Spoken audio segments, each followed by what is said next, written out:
So friend ये है PVC की किचन। ये देखिए कितना गंदा लगता है, देखो मॉडल किचन।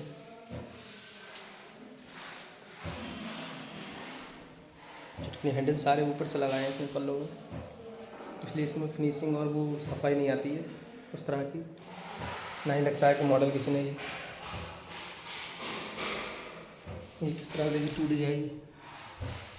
पीवीसी की लाइफ ज़्यादा नहीं होती है ना, वो ख़राब हो जाती है बहुत जल्दी।